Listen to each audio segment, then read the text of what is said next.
America Iran ಶಾಂತಿ ಒಪ್ಪಂದದಲ್ಲಿ ಹೊಸ ವಿವಾದ ತಲೆ ಎತ್ತಿದೆ. ಇಲ್ಲಿ 300 ಶತಕೋಟಿ ಡಾಲರ್ ಪರಿಹಾರ ಕೊಡಬೇಕು ಅಂತ ಹೇಳಿ ಇರಾನ್ ಬೇಡಿಕೆ ಇಟ್ಟಿದೆ. ನನ್ನ ದೇಶವನ್ನು, ನನ್ನ ನೆಲವನ್ನು ನೀವು ಹಾಳು ಮಾಡಿದ್ದೀರಿ, ಮತ್ತೆ ನಾನು ಇರಾನನ್ನು ಮತ್ತೆ ಕಟ್ಟಿಕೊಳ್ಳಬೇಕು, ಇರಾನ್ ಮರು ನಿರ್ಮಾಣ ಆಗಬೇಕು ಅಂತ ಹೇಳಿದ್ರೆ ನನಗೆ ತುಂಬ ದುಡ್ಡು ಬೇಕಾಗುತ್ತೆ.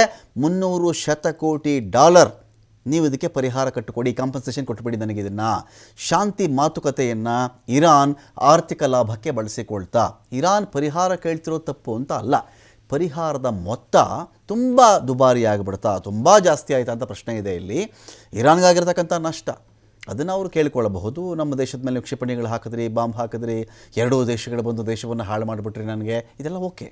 ಎಷ್ಟು ಕೇಳಬೇಕಾಗಂತ? 300 ಶತಕೋಟಿ ಡಾಲರ್ ಯುದ್ಧ ಪ್ರದೇಶಗಳ ಪುನರ್ನಿರ್ಮಾಣದ ಪ್ಯಾಕೇಜ್ಗೆ ಬೇಡಿಕೆ ಇಟ್ಟಿರೋದಲ್ಲಿ ಆರ್ಥಿಕ ಗ್ಯಾರಂಟಿ, ಇರಾನ್ ಮೇಲಿನ ನಿರ್ಬಂಧಗಳ ತೆರವಿಗೆ ಒತ್ತಾಯ. ಆರ್ಥಿಕ ಗ್ಯಾರಂಟಿ ಓಕೆ, ಇರಾನ್ ಮೇಲೆ ಏನೇನು ನಿರ್ಬಂಧಗಳನ್ನು ಹಾಕಿದ್ದಾರೋ ತೆರವು ಮಾಡಬೇಕು. ಅದು ಒಂದಿನದ ನಿರ್ಬಂಧ ಅಲ್ಲ. ಇರಾನನ್ನು ಇವರು ಒಂದು 30 ವರ್ಷ 40 ವರ್ಷಗಳ ಹಿಂದಕ್ಕೆ ಇರಾನ್ನ ಆಳ್ವಿಕೆ ಕೂಡ ತಳ್ಳಿದೆ ಅವರನ್ನು. ಅವರ ಆಳ್ವಿಕೆ ಅಮೋಘವಾಗಿತ್ತು, ಅದ್ಭುತವಾಗಿತ್ತು, ನೋ, ಕಟ್ಟರಿತ್ತು, ಓಕೆ. ಆದರೆ ಕ್ಷೋಭೆಗಳು, ಗಲಭೆಗಳು, ಸರ್ಕಾರದ ವಿರುದ್ಧದ ಧ್ವನಿಗಳ ವಿಚಾರಕ್ಕೆ ಸಂಬಂಧಪಟ್ಟಂತೆ ಅಮೆರಿಕದ ಪಾತ್ರ ಇಲ್ಲಿ ಅಲ್ಲಗಳೆಯುವಂತಿಲ್ಲ. ಅಮೆರಿಕ ಎತ್ಕಟ್ಟಿಲ್ವಾ? ಅಲ್ಲಿ ಎತ್ಕಟ್ಟಿದ್ದಾರೆ. ಹಾಗಂತ ಇರಾನಲ್ಲಿ ಪ್ರತಿರೋಧನೇ ಇರಲಿಲ್ವಾ? ಪ್ರತಿರೋಧ ಇಲ್ವಾ? ಇತ್ತು. ಆದರೆ ಅದನ್ನು ಬಳಸಿಕೊಂಡಿದ್ಯಾರು? ಅಮೆರಿಕ. ಇರಾನ್ ಆಳ್ವಿಕೆಗೆ ಸಂಬಂಧಪಟ್ಟಂತೆ ಮೂಗು ತೋರಿಸಿದ್ಯಾರು? ಅಮೆರಿಕ. ಸೊ ದಿಗ್ಬಂಧನಗಳನ್ನು ಇವ್ರಿಗೇನು ಕೊಂಡ್ಕೋಬೇಡಿ. ಮೊದಲೆಲ್ಲ ಈ ಕೆಲವು ಊರುಗಳಲ್ಲಿ ಬಹಿಷ್ಕಾರ ಹಾಕ್ತಿದ್ರೆ, ಏನು ತಪ್ಪು ಮಾಡಿದವ್ರಿಗೆ ಇವನಿಗೆ ಉಪ್ಪು ಸಿಗದಂತೆ ಮಾಡಬೇಕು, ಊರಲ್ಲಿ ಉಪ್ಪು ಹುಟ್ಟಬಾರ್ದು ಇವನಿಗೆ, ಇವನು ಯಾರು ನೀರು ಕೊಡಬೇಡಿ, ಯಾರು ಬೆಂಕಿ ಕೊಡಬೇಡಿ ಇವನಿಗೆ. ಬೆಂಕಿ ಕೊಡಲ್ಲ, ಉಪ್ಪು ಕೊಡಲ್ಲ ಅಂದರೆ ಮನುಷ್ಯನ ಕತೆ ಮುಗೀತು. ಬೆಂಕಿ ಇಲ್ಲ ಅಂದರೆ ಅಡುಗೆ ಮಾಡೋಕ್ಕಾಗಲ್ಲ ಅವನು, ಉಪ್ಪಿಲ್ಲ ಅಂದರೆ ಆಹಾರ ರುಚಿ ಇಲ್ಲ. ಆಹಾರ ಸಿಗದಂಗೆ ಮಾಡಿ ಅಂದರೆ ತಪ್ಪಿಗೆ ಆ ಶಿಕ್ಷೆ. ಊರಿಂದ ಅವನು ಆಚೆ ಹಾಕ್ಬಿಡಿ, ಬಹಿಷ್ಕಾರ ಹಾಕ್ಬಿಡಿ, 1 ವಾರ ಬಹಿಷ್ಕಾರ ಹಾಕಿ ಅವನಿಗೆ, 1 ತಿಂಗಳು ಹಾಕಿ ಅಂದರೆ ಅಲ್ಲಿಗೆ ಮುಗೀತು. ಅದೊಂದು ತಪ್ಪಿಗೆ ಶಿಕ್ಷೆ. ಸೊ ಇಲ್ಲಿ ಏನಾಗ್ತಿದೆ, ನಿರ್ಬಂಧ ಹಾಕ್ತೀನಿ ಅಂತ ಇರಾನ್ ಜೊತೆಗೆ ವ್ಯಾಪಾರ ಮಾಡಬೇಡಿ, ಯಾರು ಇರಾನಿಂದ ಏನು ಕೊಂಡ್ಕೊಳ್ಬೇಡಿ, ಇರಾನ್ಗೇನು ಮಾರಬೇಡಿ.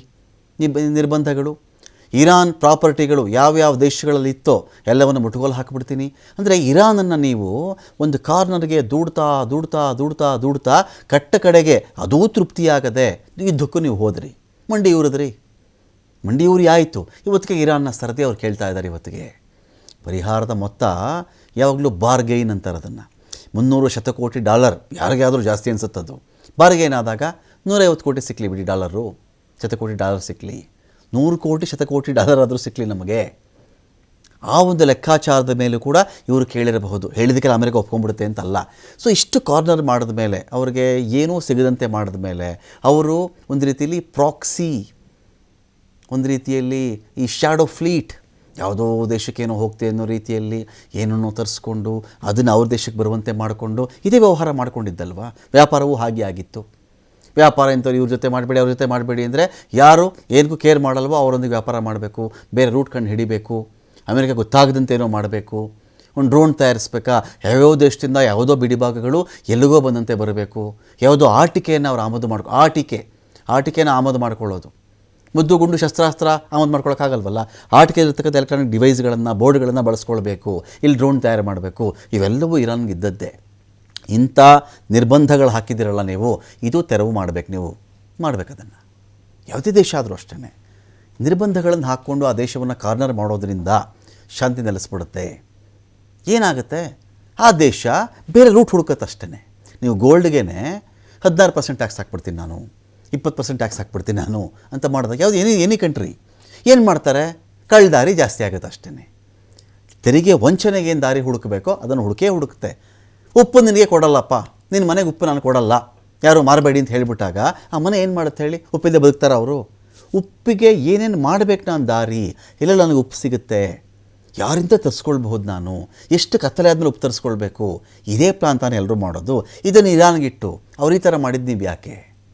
ಸೊ ಅಂಥ ನಿರ್ಬಂಧಗಳನ್ನು ನೀವು ತೆಗೆದು ಹಾಕಬೇಕು ಅಂತ ಕೂಡ ಇರಾನ್ ಒತ್ತಾಯ ಮಾಡ್ತಾ ಇದೆ. ಇಲ್ಲಿ ಇರಾನ್ ಬೇಡಿಕೆಗಳನ್ನು ಜಾರಿಗೊಳಿಸಿದ್ರೆ ಅಮೆರಿಕಕ್ಕೆ ಸಂಕಷ್ಟ ಎದುರಾಗುತ್ತೆ. ಇರಾನ್ ಬೇಡಿಕೆ ಟ್ರಂಪ್ಗೆ ಪೀಕಲಾಟ. ಇದು ಒಂದು ರೀತಿಯಲ್ಲಿ ಟ್ರಂಪ್ಗೆ ಬೇಡವಾದಂಥ ಒಂದು ಕೆಲಸ ಆಗಿತ್ತು. ನೆತನ್ಯಾಹು ಮೆಚ್ಚೋಕ್ಕೋ ಅಥವಾ ಇಸ್ರೇಲ್ನ ಬೇರೆ ರೀತಿಯ ಗೇಮ್ಗಳಿಗೋ ಅಥವಾ ಎಪ್ಸ್ಟೀನ್ ಫೈಲ್ಸ್ ಇತ್ತಲ್ಲ, ಒಂದು ಡಿವಿಯೇಷನ್ ಕೊಟ್ಬಿಡ್ಬೇಕು, ಅದಕ್ಕೆ ಬೇರೆ ದಾರಿ ತೋರಿಸ್ಬಿಡ್ಬೇಕು, ಬೇರೆ ಒಂದು ರೂಟ್ ತೋರಿಸ್ಬಿಡ್ಬೇಕು ಅದಕ್ಕೆ. ಜನ ಎಲ್ಲ ಎಪ್ಸ್ಟೀನ್ ಅಂತ ಹೇಳ್ತಾ ಇದ್ದಾರೆ. ಈ ಸಮಯ ನೋಡ್ಕೊಂಡು ನಾನು ಬೇರೆ ಇಶ್ಯೂ ತೆಗೆದುಬಿಟ್ರೆ, ವಾರ್ ತೆಗೆದುಬಿಟ್ರೆ, ಇವಾಗ ಇಸ್ರೇಲ್ಗೂ ವಾರ್ ಬೇಕು, ಇಸ್ರೇಲ್ಗೆ ರಿಯಲ್ ಎಸ್ಟೇಟ್ ಬೇಕು, ಲೆಬನಾನ್ದು ಭೂಮಿ ಬೇಕು ಅವ್ರಿಗೆ, ಜೊತೆಗೆ ಇರಾನ್ನ ಸಾರ್ವಭೌಮತೆಯನ್ನು, ಇರಾನ್ ಮಧ್ಯಪ್ರಾಚ್ಯದಲ್ಲಿ ಬಲಿಷ್ಠವಾಗಿರೋದನ್ನು ತಡ್ಕೊಳಕ್ಕಾಗಲ್ಲ, ಜೊತೆಗೇನು ನನ್ನ ಮೇಲೆ ಅಣುಬಾಂಬ್ ಹಾಕ್ಬಿಡ್ತಾರೆ ಅವರು. ಇಷ್ಟು ಯುದ್ಧ ಆಯ್ತಲ್ರಿ. ಇಸ್ರೇಲ್ ಇರಾನ್ ಮೇಲೂ ಅಣುಬಾಂಬ್ ಹಾಕಲಿಲ್ಲ, ಇರಾನ್ ಇಸ್ರೇಲ್ ಮೇಲೂ ಹಾಕಲಿಲ್ಲ. ಮಧ್ಯಪ್ರಾಚ್ಯದಲ್ಲಿ ಎಲ್ಲೂ ಕೂಡ ಅಣುಬಾಂಬ್ ಪ್ರಯೋಗ ಆಗಲಿಲ್ವಲ್ಲ.